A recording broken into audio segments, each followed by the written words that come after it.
Do it. All right, guys, this is the New School Canes. We're back at y'all with another episode here. As always, we got Wholesome One and Paul from Miami Hurricanes Talk. Guys, it's a great day to be a Cane, and we have quite some fun stuff to talk with you about. We're going to be engaging definitely with the chat, so feel free to throw in your thoughts there. We want debate. We want to hear what you guys have to say. And with that being said, Paul, shoot it off with what your first topic is that you want us to discuss. What do you guys think about this season coming up? There's there's a lot of teams we have that we don't know if they're going to be good or bad. I mean, there's a lot of hype around Virginia. We all know Florida's coming in preseason top 10. What games do you guys highlight? Are you kind of scared of or just aware of? Like, hey, like I could see this Miami not going their way if we don't show up, or this game could be trouble. Because I can think of a couple off the top of my head just because of how scheduling is. I want to hear from you guys, and then I'll say my part. All right. I think Wholesome, you go ahead.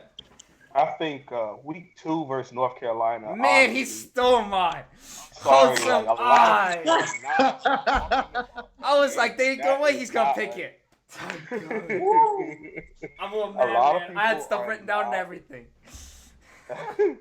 They are not talking about that game, and I like I always say, I don't want to go back and do the whole Al Golden thing and like, oh, this is that type of Canes outlook on things. But to be honest with you, if we don't come to show up, we can definitely start the season 0-2 with no like if we do not show up those first 2 games.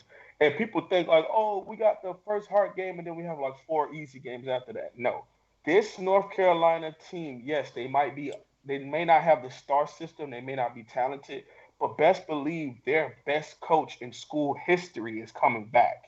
It's like if we got Jimmy Johnson to come back and coach the Miami Hurricanes, or if we got Butch Davis, they're gonna come out fired Right. and ready to go. Like we gotta hit them in the mouth first time. And let's remember, last time we went there and when they had an all black Saturday night game. Well, it was Yes. Thursday. It didn't really go our way for a while. We had to like overcome Duke Johnson's injury. We had to overcome Philip Dorsett's ACL tear. So it could turn out to be a pretty hard game if we don't come swinging and playing super angry after whatever happens in the Florida game, win, lose, or draw. We got to come show up for North Carolina. I'm with you there. I'm with you there, and Sean. Appreciate the love and fresh. Yes, North Carolina back with Mac Brown. What's up, Victor, Mr. HD? What I wanted to add to that is not to take away from North Carolina. Most definitely, North Carolina and their recruiting portal, like they recruit well. They always have athletic players. They have Mac Brown. But the other thing I feel like is the other 50-ish part of the impact is it's week 2. So, just so everybody knows, North Carolina plays South Carolina first, an SEC opponent as well. Also, well, I don't know if you can call them a big rival as Florida Miami, not the same level, but a big game that they start off with. And if you take picture, I'm not going to say that, but it's a big pivotal game because let's say Miami loses a close one to Florida, and North Carolina wins it against South Carolina.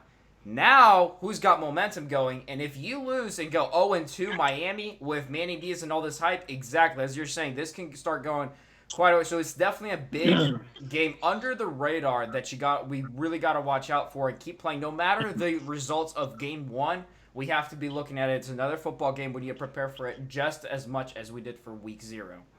Exactly. Paul, which game are you scared of most? South Carolina too? Besides, the Florida game, I mean, it is a tough opponent. It's the first game of the season. Besides that one. So just to touch up on the North Carolina game, why I'm personally not scared of it, I understand the ramifications that it's a Saturday night game, Mac Brown's first game back at UNC. But you guys got to remember, this team has only won 5 games in the last 2 years, UNC. And if Miami does lose to this caliber of team, then we're not a very good football team at all. I really do believe that. If we want to talk about winning the ACC championship, competing for the college football playoff, then we got to go into UNC Chapel Hill and smack them in the mouth 27-3. That's kind of the performance I want to see from this team if it's the new Miami. That's kind of what I believe that Manny Diaz wants. So that's why I kind of don't see it as a trap game. And if it is a tough game, then I think there's some red flags going into the season. The kind of the set of games that I'm worried about, I think it goes Virginia Tech, Virginia, Georgia Tech, and Pittsburgh. Those are 4 straight ACC Coastal games, guys, and they're right after each other, I believe. Then after Pittsburgh is Florida State. So I think when you have 4 ACC Coastal opponents in that same category week after week, it's always going to be tough. I think the Pittsburgh game scares me a lot. It's right before Florida State. It's going to be cold as hell in Pittsburgh. It's not really an easy game to get up for. And they got Mark Whipple at offensive coordinator. They got a couple of transfers coming in that can play immediately, one from Florida. They got a 5-star safety as a freshman coming in playing. So we'll see what happens. But, yeah, Pittsburgh is the one that does scare me. And watch out with Georgia Tech. I think Jeff Collins has something going there. In a couple years, they're going to be something. They're going to be a good football team. I mean, I'm not going to disagree with Georgia Tech, but in a couple of years, though, because they recruited guys for the triple option, and right now they have to make them work for a not triple option. Right, so, That'll be – I'm curious to see. I'm not going to discount them because they're athletic, and it's a school with plenty of resources. I know it. But, yeah, for sure. Wholesome, do you have any of your own topics you want to start shooting at us, or you want me to go next? I mean, I guess we could kind of maybe my rebuttal to what Paul just said, as far as like that stretch being one of the hardest for us. I mean, honestly, 3 of those 4 we have at home. We got the Carolina, the Virginias coming home, and Georgia Tech at home this year. Those teams usually don't play well in Miami, if we're being honest. Especially if we can get them in a night game environment, if we can get them in a primetime environment, they don't play well. Our issue is primetime games on the road. It's not really primetime games at home. Primetime Coastal Conference games away is what are the issues with Miami when we look historically, even within the last 10 years or so. The second game besides North Carolina, to me, is going to have to be Pitt. I have to see us continuously we have to continuously beat this team. There is no way in the world that a team like Pitt disrespects us, dislikes us. No matter, they could have 4 wins and then beat an undefeated us. Like, they don't see us. It doesn't fathom to them that Miami means anything when they line up and play.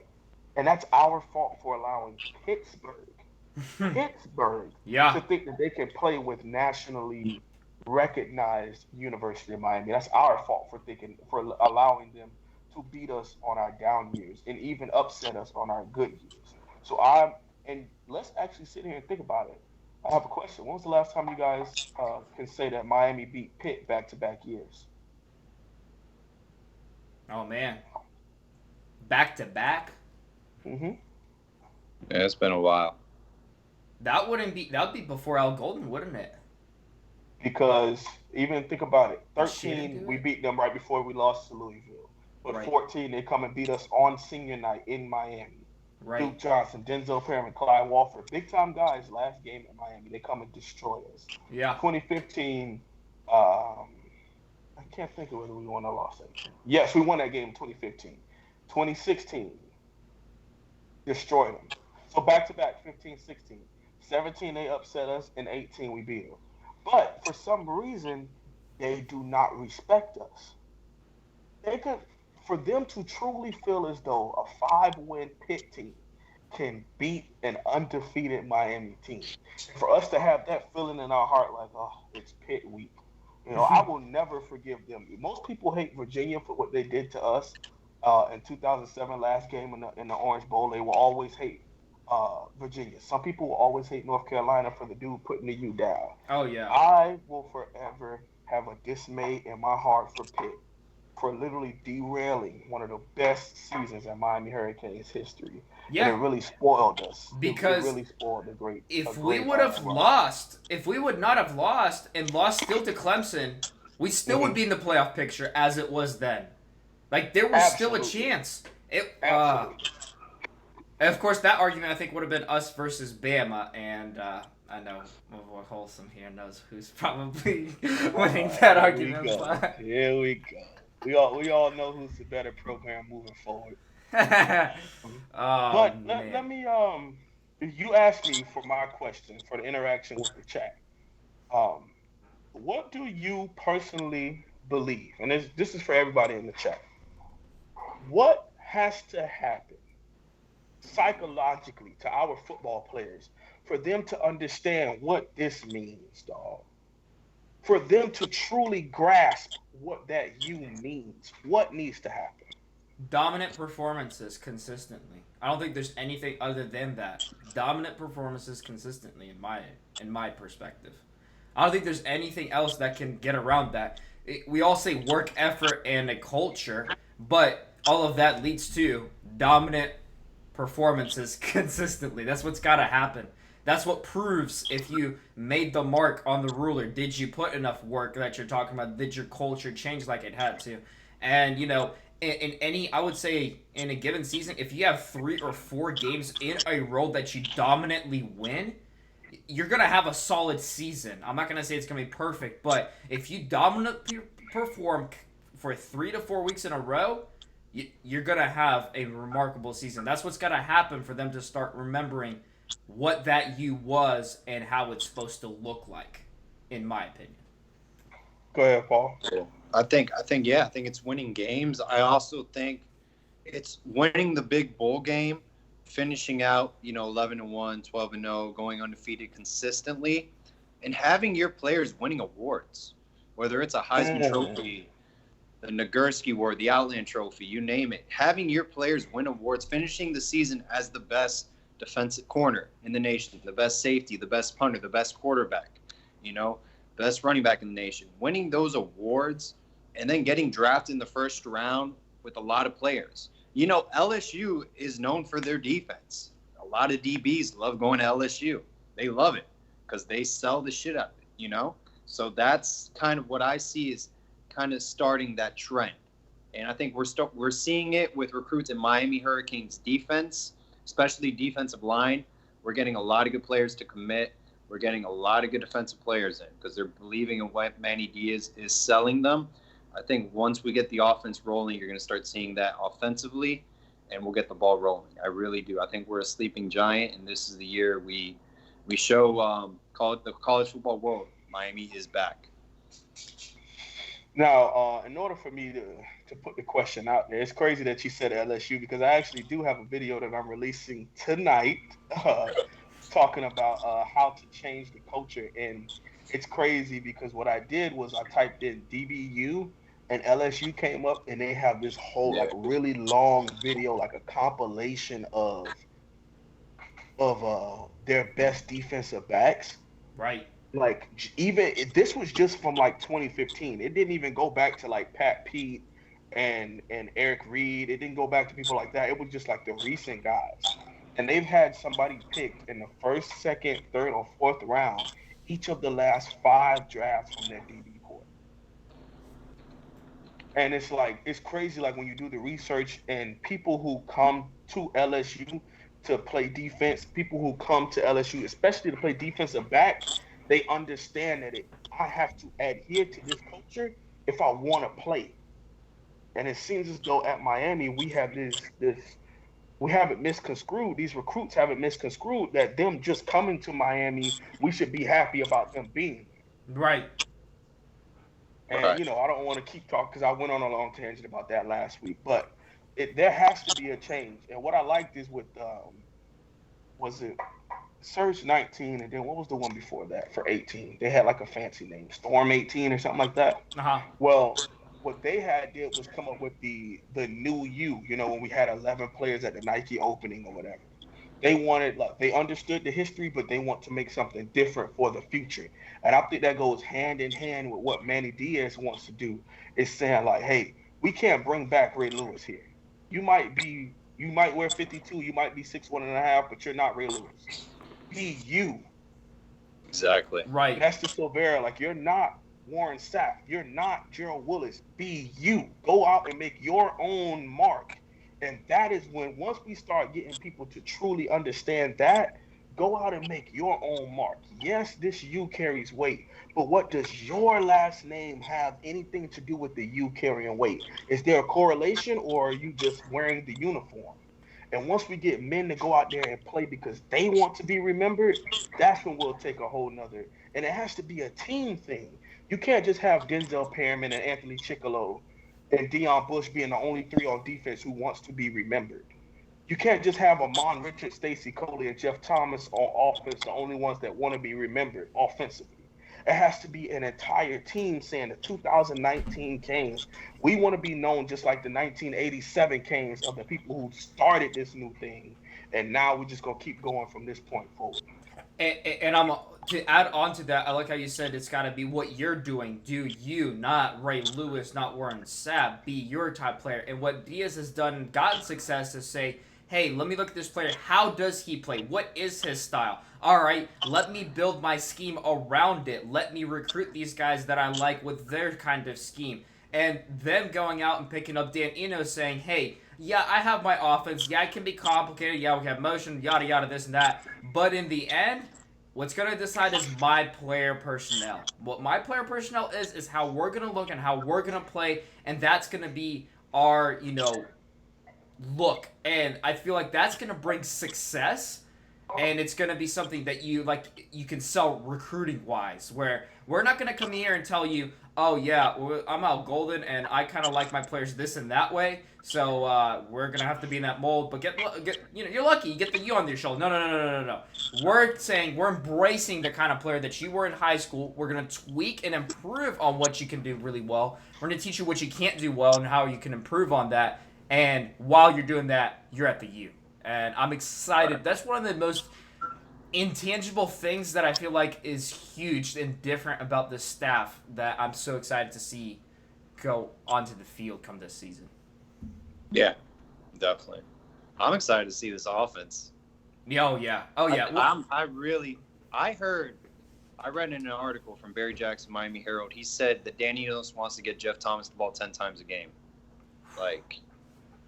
I'm excited for that. I want to see what Jeff Thomas can do on this field.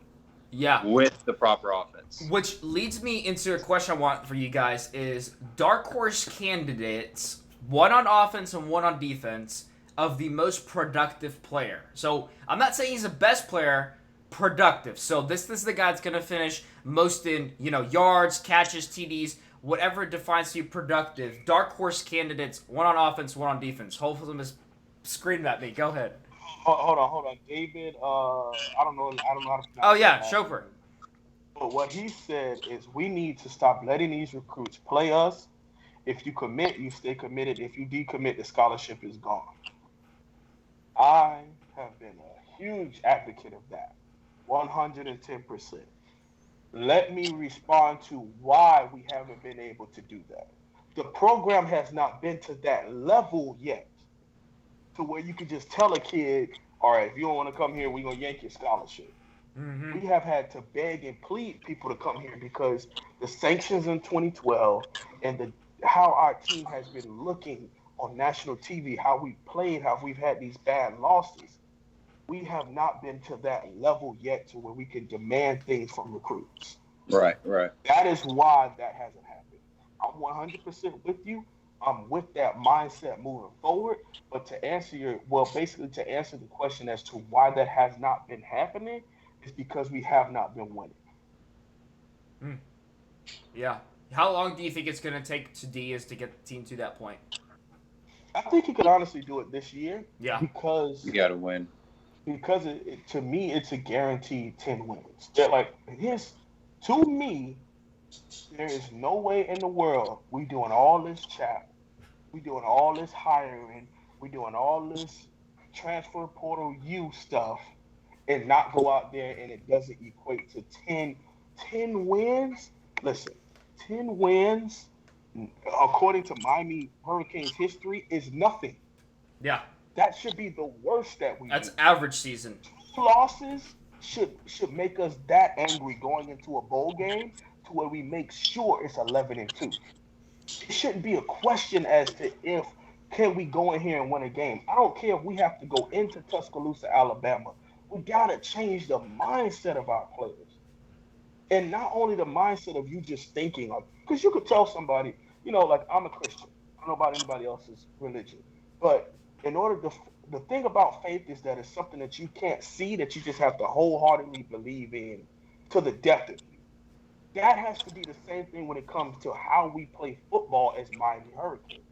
You have to go out there as a unit, regardless of what the scoreboard is as a defense, regardless of how you play it as an offense. You have to go in, this play, this upcoming play, I'm going to destroy you. And if your mama come talking to me after the play, I'm going to smack her in the mouth. That's how you have to play. And we have not gotten to that.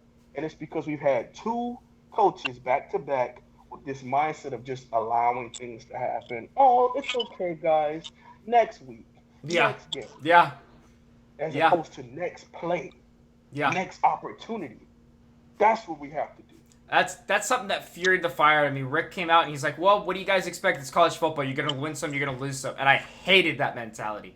It bucked the fire. That's like going to work and saying to your boss, well, you know what? You win some, you lose some. Some days you're going to get good work hours out of me. Some days you won't, No, that's unacceptable. That's not how it works. That's not life anywhere. And football is the game that teaches you real life. And if you lose, you get taught. But it didn't seem like he was getting it. Rick was ready for retirement. I appreciate all he did, but he was just he was too passive in his later seasons for sure. But yes, we do need linebacker depth for sure. Fresh. I'm thinking we'll see some names we haven't seen before, and they're gonna have to make a name for themselves with the opportunities they'll get with our not big depth. Hopefully, we won't get more injuries. McLeod is still. His hand has been still bugging him for a while. In spring, but I don't know what that heck is. I'm telling y'all right now, you better not hold your breath for that guy. He's gonna let you down every time. He's still butthurt about it. Nah, I feel you, man. I feel you. All right, I'll tell y'all. Most productive player, dark horse player, I think, on defense.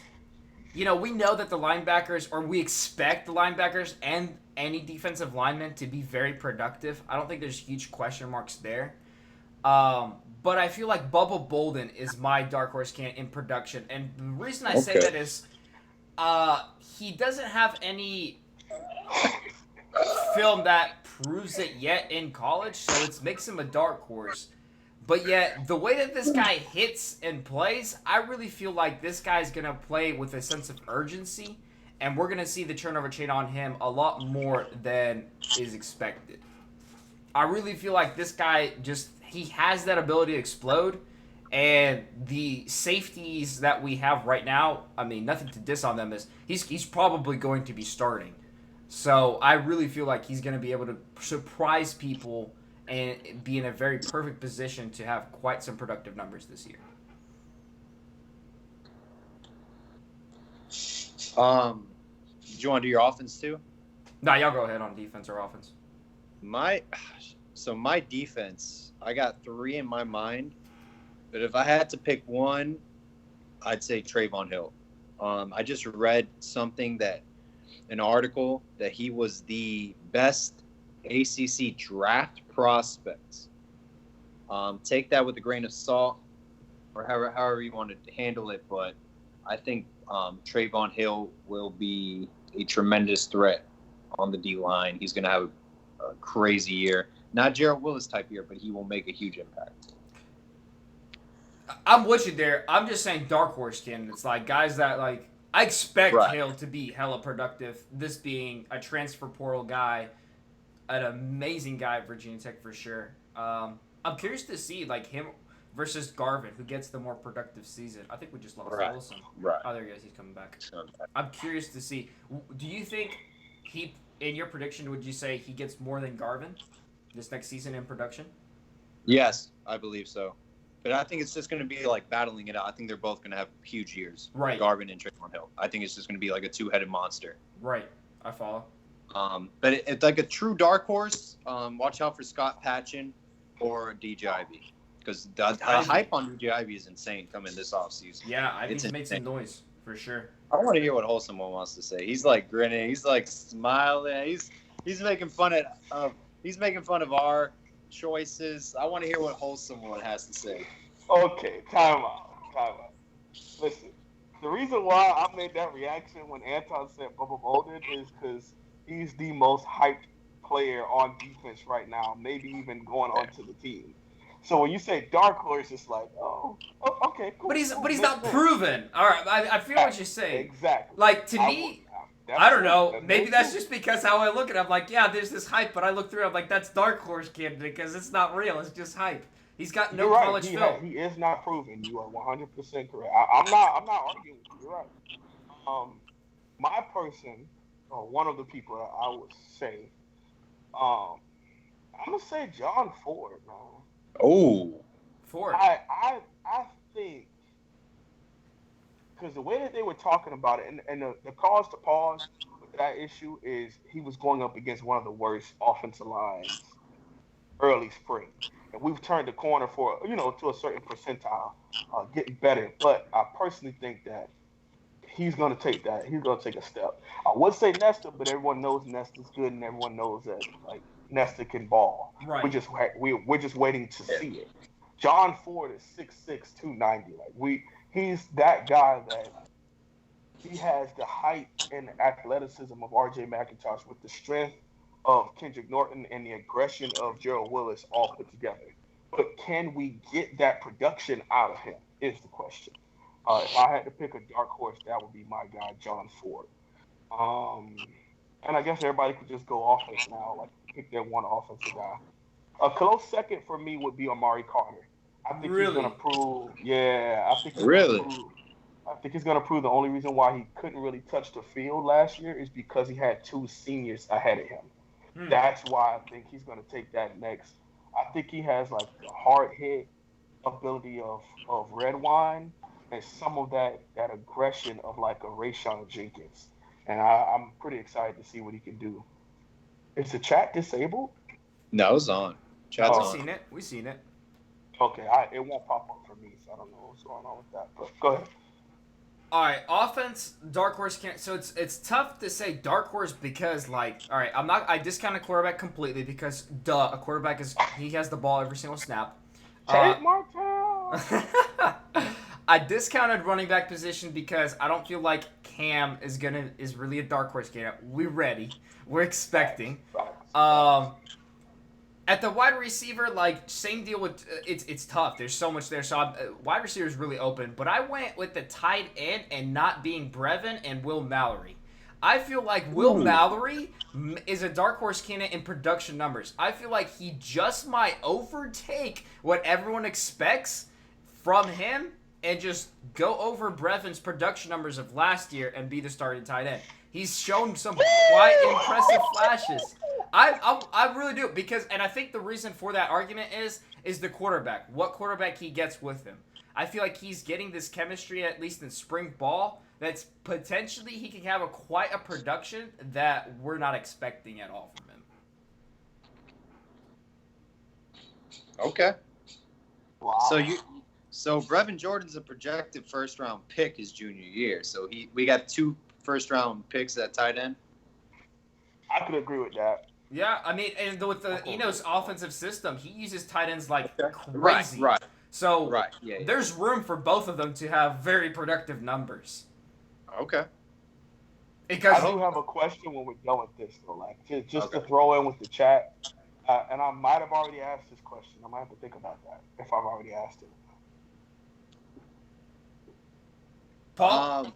My dark horse is Zion Nelson. I'm buying it. I'm on the Zion Nelson bandwagon. I really am. I think I've been waiting for a long time to get a steal in recruiting where we just get a random kid and no one else even recruited him and he just turns out and becomes a star.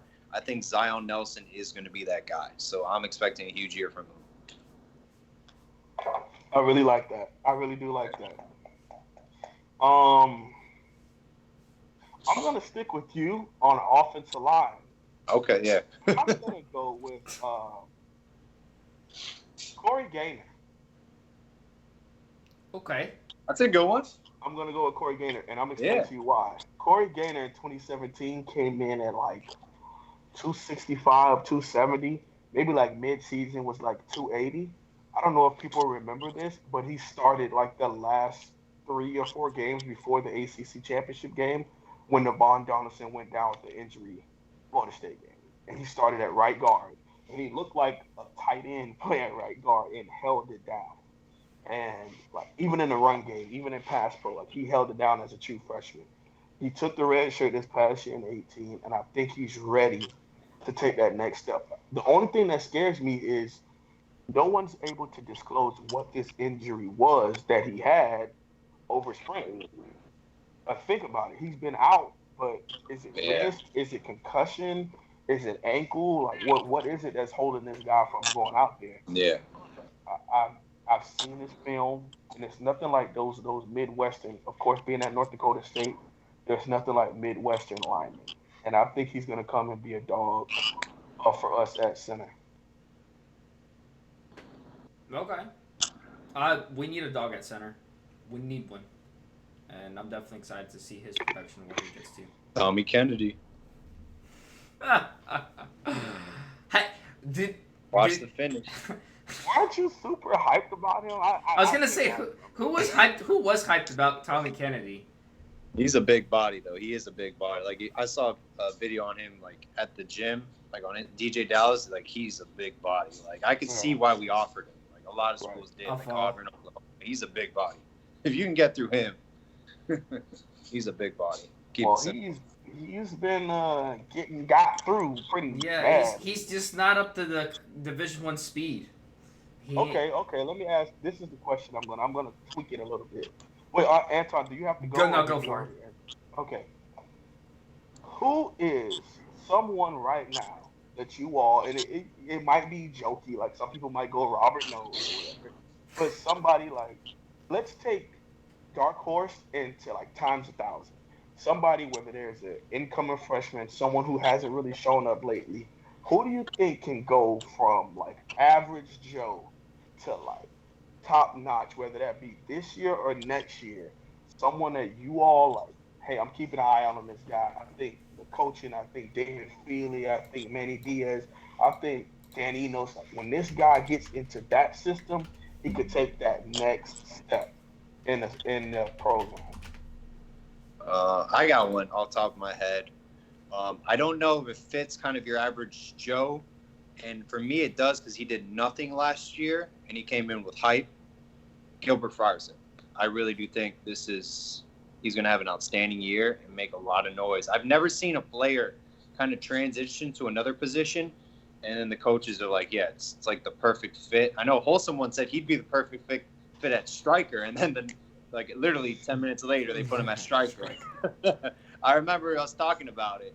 Yeah. I honestly think Gilbert Frierson is going to do great this season. Like kind of like how Romeo Finley did well last season, and kind of built up that hype in the ACC to have like an all ACC season. Frierson has a couple more years left. So I think Gilbert Frierson. That's great answer. I would have to go with because Zicky said, they're just it's when you say average Joe, I don't feel like any serious other than walk-on Hurricanes are average Joes. Like we recruit solid guys. It's a Division I school. So I'm not saying this guy's average Joe. I just feel like this guy's just not made a name for themselves. Many of them haven't. I mean, they're not stars or whatever.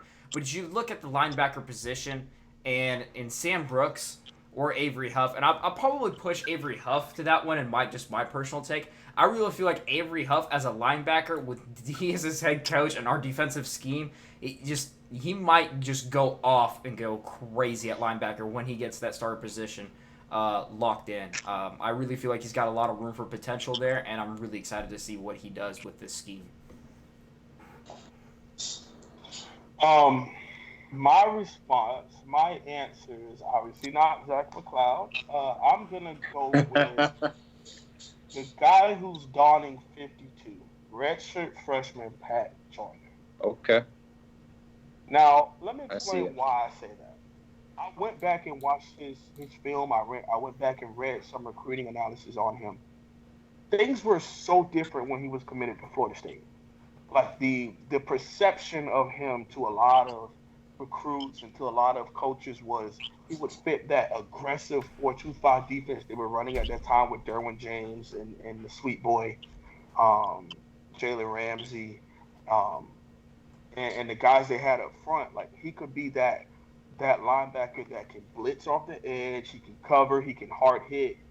They were excited about what he could bring to the table. Well, now in that Manny Diaz, Blake Baker defense, I think he can do the exact same. Now, I've comped him to DJ Williams. I think he can have a DJ Williams effect on the team. Really? Because, yes. I don't know if you guys have seen him. Like, if you just go back, and I know highlight tapes are one thing, but when you like pay for the ESPN Plus thing and you do the whole like reading into, he has safety cover abilities, and him like I don't know when he was put into that game at middle linebacker this spring when he moved from was that him or Brooks that went from defensive end to no Brooks is still at the West. He just graduated, just got to campus. So it was Pat Joyner. From DN he moved to middle linebacker and it looked perfect fit in the spring game. So he was able to make second team defensive end and then be one of the second team or like, 1As at linebacker. So I think he has the ability to be good at both of them. And you need an aggressive linebacker in a 4-2-5, somebody that can take on blocks, cover, and shoot gaps. And he can do all three of those things. Now, could it be this year? Most likely not, because we have two senior middle linebackers. Four, technically, if you count striking. But moving forward into the 2020s, I think Pat Joyner's name is going to ring some pretty good bells. And I think he could be like a solid second-round guy in his production. Ooh. Wow, second round. All right. Yeah. Well, the guy that we all missed is Lewis Headley, most definitely. He's going to be knocking down guys everywhere. I don't know how we missed this guy. He currently plays punter, but I've heard he's going to make a second-team linebacker. No. I mean, honestly, with the depth we have and him being 6'4", 250, I'll tell y'all, what really excites me, though, is, I don't know, I can't remember how long ago it was. I mean, Dwayne Johnson has got, like, huge social media following, and he's like, top 3, like, worldwide on everything. He, like, commented or pulled him up on one of his posts one day because this guy's just crazy about him, and I think he's wearing his number, right, and all that. I would love for that connection to equal to Miami's game day, finally having Dwayne Johnson as the star there. Like, we have had some, like, pretty cool names, but I would love to see The Rock finally represent the U louder. He doesn't, like, he says the U, but he's just kind of too quiet about it to me. He's got to say it louder, you know? I mean, I don't know if any of you guys watch as much film as I do, but if you go back to that 2017 season, when we were on that win streak, and even after Virginia Tech, like going into Notre Dame, the atmosphere, like the aura. I thought he was going to be there. Huh? I thought it was going to be there, man. I thought Dwayne Johnson was going to pop up, and I was like, it couldn't get any better. We're going to win this. Dwayne Johnson pops up in the national title, man. No. Well, I mean, he might. If we would have made it to the national championship, you best believe Rocky's going to be there. But Rock made a video, like, because Ray Lewis and Rock were supposed to be there at the game, but they couldn't make it, and so they made like Twitter videos or whatever. Right. And the Rock's video was like, it was like him lifting weights, and then he like runs up to the camera. It was like, if you smell what the Canes are cooking, like it was really intense. It was really cool, and I think if we can try to get what we did in 17 now in 19. Yeah. I think he'll hop on it, especially because of the Headley thing, and it'll kind of go like hand in hand because ESPN likes to push narratives. Oh yeah, and that would be a pretty good narrative. It's entertaining and fun, but the thing that actually will give more production with it is recruiting. I mean, oh my gosh, that's such a recruiting boss. Oh yeah, you want to come here because I mean, frick, our locker room's named after him. You know, because he's I don't remember how much he donated, but he donated enough to get his name there. Right. I want to be there if I'm a recruit. Like, yeah, I want to look like this boy right here. Go to the U, make a name I'd love to see that. It's a little fun. It's nothing really. It's just entertainment value there, but it it's something that just hasn't happened yet. Paul, you had a whole bunch of questions shooting off. What else you got to shoot at us? I got nothing right now. Have you guys heard anything kind of off season? I know it is kind of dead. I've seen a lot of players just falling on the floor after Coach Feely's workouts, which is what I want to see. I want to be the best conditioned team.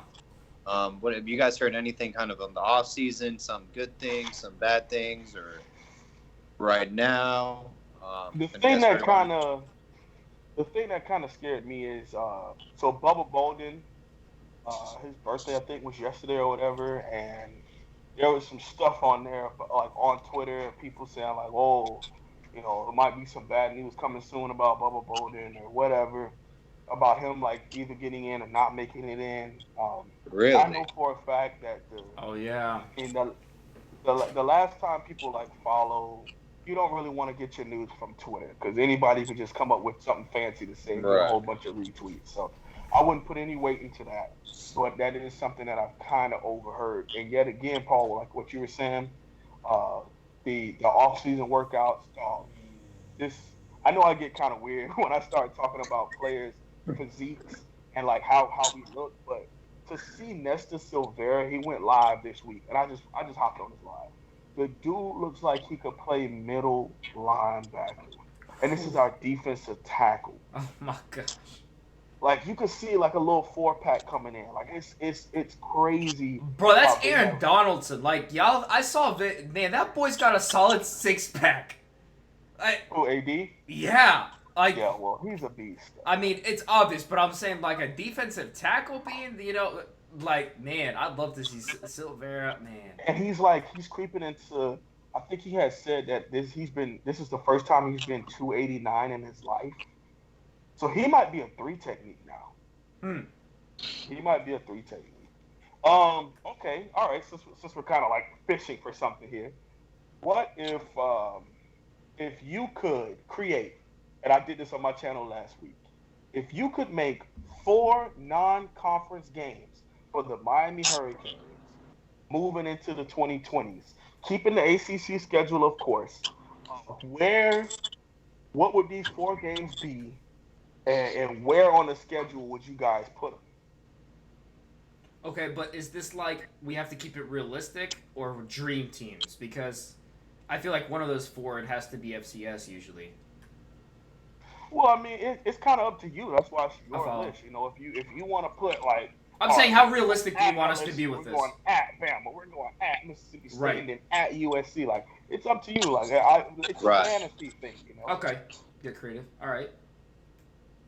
Well, to answer the question, because I give you guys some time to write it down and think. Yeah. I'm gonna look. When I made it on my live, I was saying that I'm an old school Cane as far as like rivalry type things. So one of the teams I would want to play every year to start the season would be Florida. Now, I would love to do the home and home, regardless of if we could make it happen or not. I would like to do the home and home. If the only way to keep the series going every year is to have it at the Orlando Bowl or whatever, then I'll do that. I wouldn't mind doing that.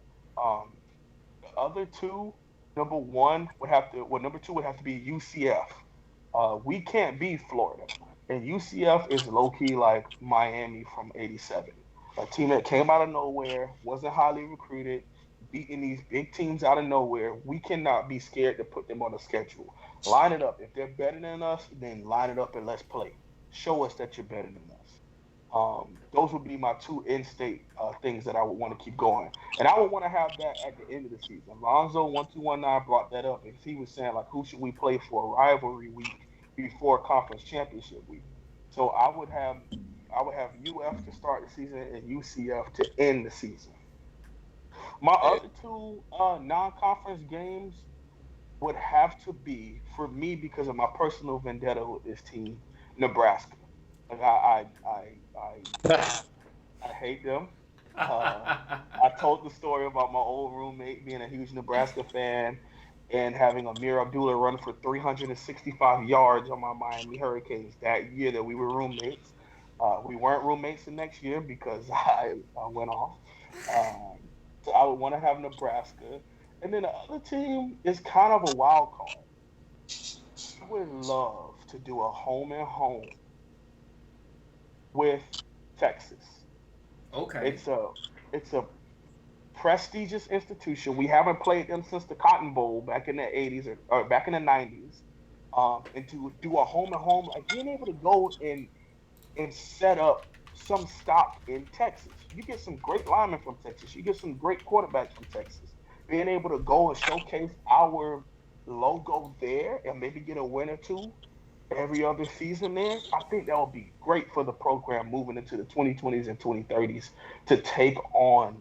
And then you have Tom Herman, someone who's a young up and coming coach, also, just like Manny Diaz. And maybe that's a big time bowl game later on. Maybe it's even a bowl game for this year. Who knows? But for me, I would do Florida, UCF, Texas, and and Nebraska. Those would be my four non-conference games to go with our ACC schedule. All right. I have no Fantasy. right. I have no argument against the in-state one, and I don't want to copy it because I'm with you on the Florida one, but I'm not going to copy it, so I'm going to skip over that one. I really like the UCF one. I've been thinking about that one as well. But mine would be to be different, and it would be I like to see Oklahoma. It's been a bit, and I'd like to see that again. Ooh, I think that would be a okay. really fun one. I think it'd be exciting and it'd be a statement game with where their program has been. That would be really fun. And heck, this season, at the end of if we had that at the end of this season, that would be really fun. Just to see, like, just to weigh us out, and get that back because Hurts not coming to Miami kind of hurt me. LOL, no pun Really? intended. Because I thought that Dan Eno's connection would have been just such a perfect and smooth transition into Miami with him. I really would have loved that, but it's fine. Because I wanted him. Yeah. I screamed for him over Tate all the time. And Tate has the uniform, that's great, but I was like, look, Tate is like, he's running away, and Hurts is looking for, I really want Hurts. But regardless, Oklahoma will be one of those four.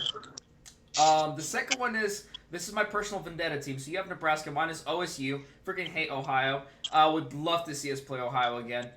They stole that national championship. We beat them in a weird season for them. With was that Al Golden's team that we beat them with? Yeah, that was his first Um, prime time win.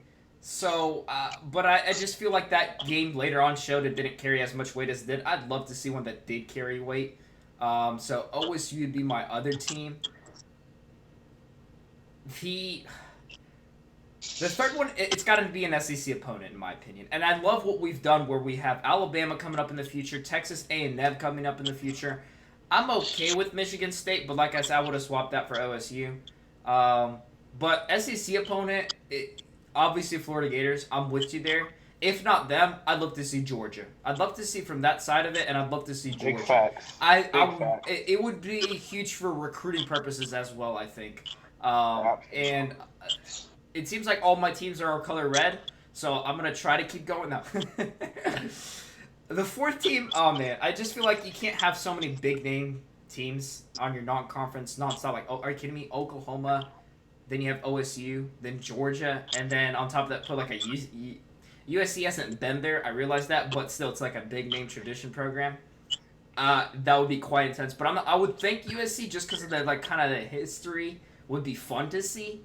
But to keep it realistic, I feel it's got to be something more like a UCF type of team.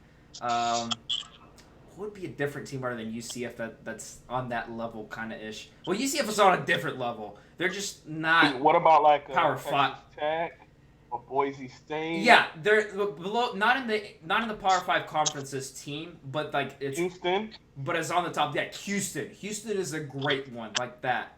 I would love to see something like that where Appalachian State wasn't that, but like the hype that they had, that they thought that they were gonna be close, was something that I liked around those vibes. I want to see a team that's like, we're all that. Toledo, like, I'd love to see those teams say they're all of that, want to pick a fight, and we didn't blow them up, but us blowing them up, that would be really fun.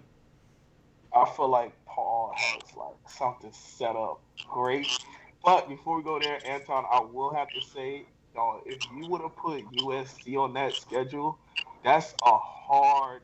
Oh Thought yeah, that's like yeah, yeah. that would be tough. That's almost impossible in freaking video games, dude. When I throw, that's what I do all the time. Like, I mean, Oh yeah, I always went independent. it's fantasy. I just go 1, 2, 3, 4, literally, and that's what it always is. But yeah, I mean, it's unrealistic, but it'd be crazy. It'd be cool though. But yeah, in a real life, no, there's no just the injuries with the intensity of those games. Both teams are gonna suffer from that. Absolutely. Well, we got 25 people in the chat. Want to say thank you to everybody that's in the chat. In the chat is some pretty good lines too. David said UCF, Oregon, Penn State, Georgia. Ooh, Oregon. Ooh, Oregon. I like that. Samuel said Ohio State and Michigan. Okay, and then probably 2 Power Fives. I mean, that would be kind of tough. Um, and Penn State, Oklahoma, Florida, UCF is what Daryl Young said. Penn State, like I said, I'm an old school guy. So, like, the Nebraskas, the Penn States, the Oklahomas, the Texases, those are, like, the old school teams we used to play. I would love to see us play them in the 2020s. And then to throw UCF on there, I mean, heck, if you put them on a schedule for 4 years straight, we might go 3-1. It might get us one time, but we didn't run away from them. That's my thing. Yeah. You know, they're the new bully on the block, supposedly. They feel like that they should be number 3 in the Big Three and that we shouldn't be in the Big Three anymore. They even have, like, UCF Twitter that no one knows anything about.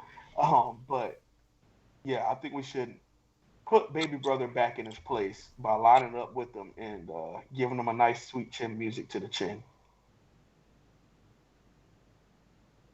Paul? All right. Paul, knock it out of the park, boss. First one, I don't know anyone that I don't know why nobody mentioned it. You guys always go crazy after we beat them, like Notre Dame. I don't know why. If it was up to me, I would play Notre Dame every year. If we hate Notre Dame so much, wouldn't it be nice to kick their ass every year, or for like 3 years in a row? Wouldn't that be great instead of like just randomly? I don't know why no one said Notre Dame, but that would be my first pick. Now I did switch it up because I don't want to repeat names. Well, where would you put Notre Dame? Would you start off the season? Home. Would you start off the season? No. Wait. Middle of the season somewhere, like week 10, 6, week 7. Oh, week towards 10. the end. Oh, okay. Yeah, get your offense. Because they always build up this nice because they're in no conference. They build this nice schedule where they're always like 9 wins, 9-0, but there's like not a huge prove it, and it's like Miami slap on their schedule, have fun. I like that. Right. Okay, Paul. Sorry, I didn't mean to interrupt you, boss. Go ahead. Second team is Oregon. Mario Cristobal used to be Miami Hurricane himself. They recruit in Florida. They always kind of want to be like Miami with those fast receivers, the speed. I don't want to play them. I love them. I don't want to play them. You know, third one, Penn State. I hate Penn State. I hate Joe Paterno. I hate everything they stand for. I think it's the most corniest football program of all time. I don't like Penn State. And last one, since I think Georgia would be awesome, LSU, but LSU, okay. CF as well. I get all those. Michigan, you play in the big house, 100,000 people watching. That would be nice. That would be awesome. The big house with orange and green all over it. Oh, I would love that. Man, that would not mesh well with blue. That would look so ugly with blue and yellow. That's what makes us stand out. Yeah, I know. It'd be great. And then there's like the 10 fans out in the cold, like, go you, Miami. I love seeing that. Like those games like in Virginia and all. One thing I'd like to mention, I don't like playing the first game of the week as a big game. I'm with you. I feel like I rather have the team more developed, the offense going, kind of go through a couple games to just see what you got, you know, just get used to the offense and then play. I don't like that first game of the year game. That's just my opinion. I think it's a huge blow to both teams, whoever wins or loses. I don't really like the first game of the year. Oh, okay. So do you think that having that big game, does it affect your team to the point where, like, if you win it, it can project you, but if you lose it, it can, like, really deter your season? Yeah, I think so. Because, like, for example, guys, when we lost to LSU, you know, it was like, oh, boy, like, one more game, we have 2 losses. We drop another one, it's 3 losses. You know, it's just I don't like it, especially that kind of loss. I would have loved to see how we would have played LSU towards the end of the season. You know, maybe something like that. I don't know. Maybe it's maybe a momentum swing. I don't know. I just think LSU first game of the year was a slap in the face. I think it could have been a little bit different if it was kind of further on in the season or any first game of the year in general. I'm with you because like both programs, they don't have an identity for that season yet. But at the same time, ESPN loves doing it for the hype. I mean, what is it, 150 years of college football? So recruiting and marketing wise, it works that way. But for the teams, I'm with you. I don't like seeing it because it doesn't matter who's playing week one. Like, you're a team that's, like, trying to figure out how everything works. Like, trying to put on your uniform, everything for the freshmen, you know, all of that. The head coaches, how to head coach. Like, you know, I'm with you. I don't like that being the first game. But it's exciting as a fan. It is. I think that has a lot more to do with having an older team that's ready. Like, I mean, to be honest with you, if we started off with LSU in 2017, we might have had a better chance, but also would have had one of the same outcomes. I mean, into 2017, a lot of our team was returning, but they weren't proven, just like this year. The issue was and I know I can speak for myself, I thought that was the perfect chance for Miami to take off into the stratosphere. Because to me, you have to have these primetime game W's for people to take you serious. Yeah. We don't want to be Notre Dame to where you're beating up on, okay, we are in the worst ACC division. So, of course, we're going to start winning it every year now. We don't want to get to the point where we're only judged on whether we win that Clemson, the ACC championship game or not. Because our conference sucks. Yeah. At best, everyone is B or B plus players in our conference. At their peak, they're B programs. If they at the best they could ever bring, their B programs. We're in a basketball division and we can't win it. So that's why people's perception of us is tainted. So what happens if once we start winning that consistently, once we start pulling away from the Dukes, the North Carolinas, the Virginias, the Virginia Techs, once we start pulling away in class, kind of how Clemson did from everyone else in their division, then we'll only be judged on whether we can win our championship game. That doesn't happen if you have a big-time opening game against a quality opponent. It really gives the nation an opportunity to see who you are and what you truly, truly bring. Yeah, I'm with you there. All right, guys. So we're about to hit an hour as an episode. We have about 3 minutes in, so we got one topic we could throw in here to finish off this episode. What do y'all have on your minds? I'm looking at the chat if they got something to throw in, but y'all just brainstorm, throw it out. Last thing that you wanted either to ask or state before we summarize this episode. I was just thinking about the game plan against Florida. That was on my head. I don't know. I mean, it's far away from now. I get if you guys don't want to talk about it. What about you? Wholesome threw an interesting. We were talking one was create your starting lineup: defensive linemen, defensive backs, and linebackers. Do y'all want to do that? And Paul's like, frick. Paul doesn't know anything about X's and O's, so he gets a little.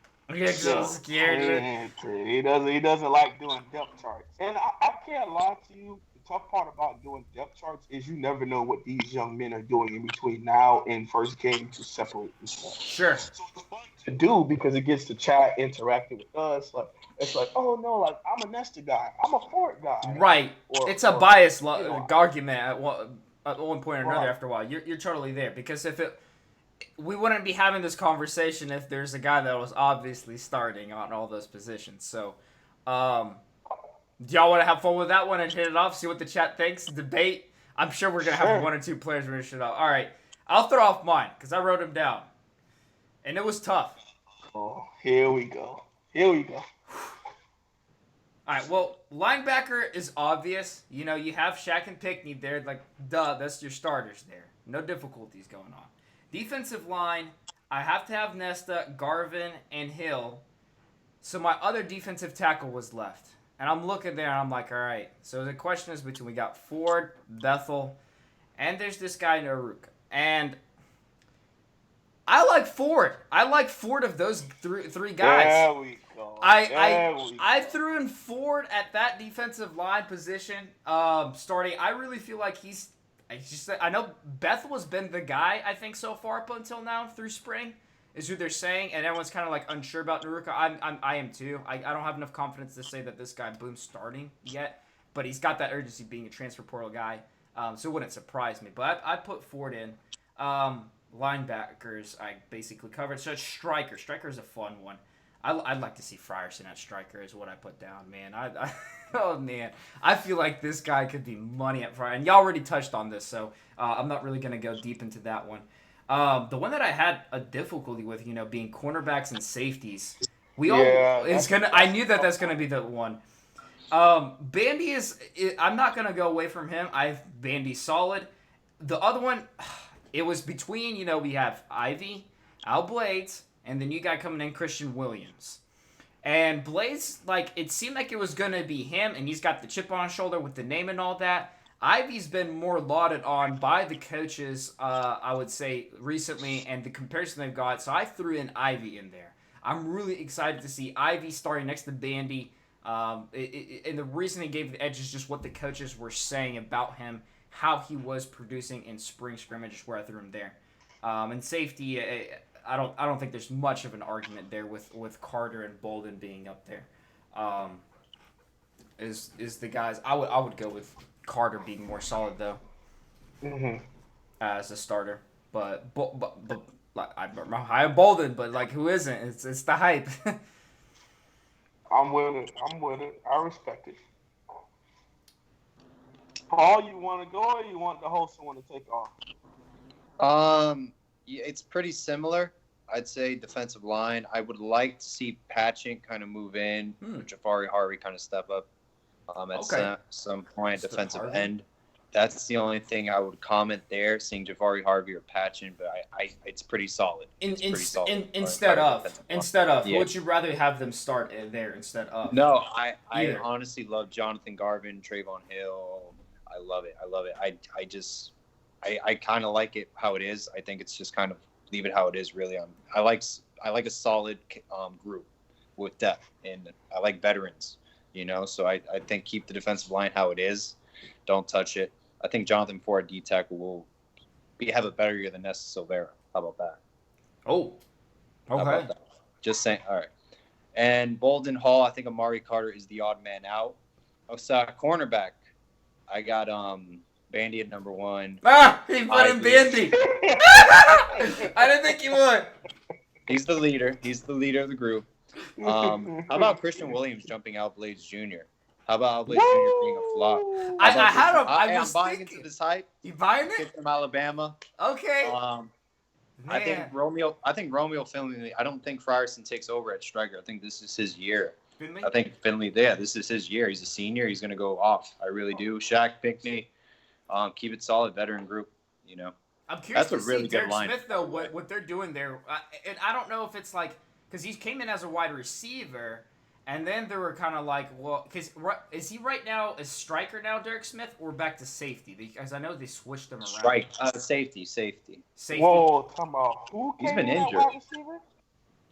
Smith, as a recruit. No, he did not. Who told you that? No, he came in as a DB. Did he? Yes, bro. Come on, dog. You tripping. I'm looking this up again. I looked this up and I was like, he came in and he was switched. Nah, he 9 times out of 10 probably played some receiver to bomb some people in high school, but nah, he was always a defensive back recruit.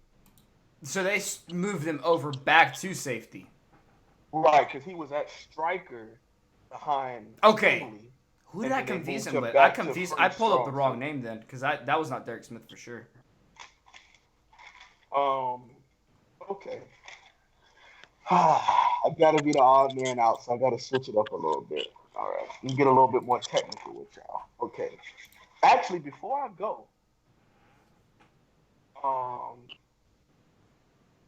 I want to ask you all, 3rd and long, who do you want on the field? On your pass rush defensive line, who do you guys want out there? Pass rush, defensive line, third and long.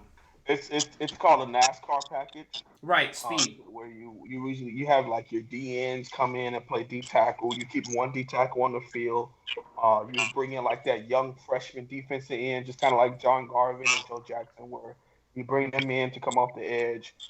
And in some situations, if you lack depth, sometimes you even blitz like a linebacker. For example, so on my live last Thursday, this is kind of wild, but on my live last Thursday, I had Gregory Rozier at I right knew. I was the safety, guy that was thinking. Spider or whatever they call him. tarantula or something like that. Yeah, yeah. And you had John Garvin at 3 technique, Okay. Nesta at the 1, just in case it's a run, just in case. If not, then you could put Pat Bethel in there because he has some pretty good pass rush skill. And on the opposite end of that is Trevon Hill. Now, the variation that I had to that was Trevon Hill, where Rozier is, Garvin still at 3 technique, Bethel at 1 technique, and then bring in Zach McLeod, who was a 3-4 outside linebacker in high school. Have him come and play off the edge just to get him some reps on third down so that he can have some pretty good film going into the NFL. That was my NASCAR package. Now, and you gotta have Harvey in there every now and again. I do like that. You gotta have Harvey in there. The kid is definitely John Garvin 2.0. He's a beast. So I'm gonna keep it similar with my starting defensive line. So I'm gonna go Garvin. But I honestly think, and a lot of people don't think this, but I think Scott Patch is gonna start over Hill for first game. Okay. First I think game? Pat, First game. he's been so hurt, and this is his last opportunity to go out there and show. I had the same feel about Demetrius Jackson. I could be proven wrong as far as like us needing one good pass rusher and then one good balanced defensive end on the field. Javon Hill is more pass rush than he is anything else. Right. And Garvin can play either or, but I think Scott Pat, he plays with that effort, he plays with that strength, and it's crazy. I saw somebody saying that he's not strong. I don't know where you get that from. Yeah, he's strong. Very strong. He's not fast. He's strong, and he's somewhat athletic and he's subtle. He's quick with his moves. He can disengage. What I mean by disengage is when he's with the offensive lineman, he can rip and swim right over them real fast and go make plays in the backfield. So I got Scott Patchen, Garvin coming off the edge for me. At 3 technique, I got Nesta. I think Nesta comes in as our 3 technique, and I think John Ford at 6'6" is the 1 technique. And you can move either one of those guys. You know, he could play 1, he could play 3, either or. And I think Pat Bethel can come in on third downs. Of course, you got Shaq Quarterman and Mike Pickney as your 2 inside guys, with Zach McLeod coming in and off, some strikers, some 4-3 outside linebacker. I think Gilbert Fryson is going to fight for playing time, but he's not going to be able to take the job away from Finley. I like Finley a lot. At corner, I think Trajan Bandy on first and second down could be our starting number 1 corner, but depending on who we're playing up against, can come in and be our nickel on third downs like he did versus Nebraska versus Notre Dame in 2017. I think with his size, he can come in and play that nickel. And with that happening, I see DJ Ivy, and I also see Al Blades Jr. with Bandy in the nickel coming in and play nickel back. If not, then he's still our number 1 corner. At free and strong safety, everybody wants to go Bubba Bolden, but I'm going to go Gervin Hall. Until Bubba Bolden proves anything to me, I'm going Gervin Hall. You can say the same thing about Gervin Hall too. But if we sit here and look at their production, they both have 8 career tackles. Let that sink in. They both have 8 career tackles moving forward. Now, at strong safety, I think that it'll be a back and forth between Amari Carter and Derek Smith. Derek Smith, he is one of those height, weight, speed demons, but he's a hitter. That's his job. So I think Stryker would have been great for him. That's what I honestly thought. Stryker would be good for him, but Gilbert Fryson is better than him at Stryker. So That's my main. That's my lineup. So I got Garvin at the free, and I got Amari Carter / Derek Smith at the strong. Um, but like we said when we started the show, y'all, everyone here has to show us something. They have to line it up and prove to us that they deserve to be Miami Hurricanes. They deserve to be on our football field, and they deserve to play. And I don't think that Manny Diaz, Blake Baker are going to hand anybody anything. And they better not. Because if we ever want to take that next step again and not get left in 30, 40, 50 years ago, because every day it moves forward. Every day we get further and further into the future. We can't keep preaching 91, 2001. We can't do it. So, I'm with you. that's that. All right. Well, I appreciate everyone that joined in on this episode. What are we at? 6 now of New School Canes. We picked up about 30 people streaming, guys. We're going to try to hit these around Wednesday at 8 p.m. every week. If that changes around, we're going to make sure to post something on all. Be sure to subscribe to all of our channels. Miami Hurricanes Talk, Wholesome One. Links are down below right there. Click on those, subscribe, check out their content. It's great stuff. And join us here on our weekly episodes, guys. Appreciate you guys and what y'all put in the chat. And guys, at the end of the day, it's always all about the you.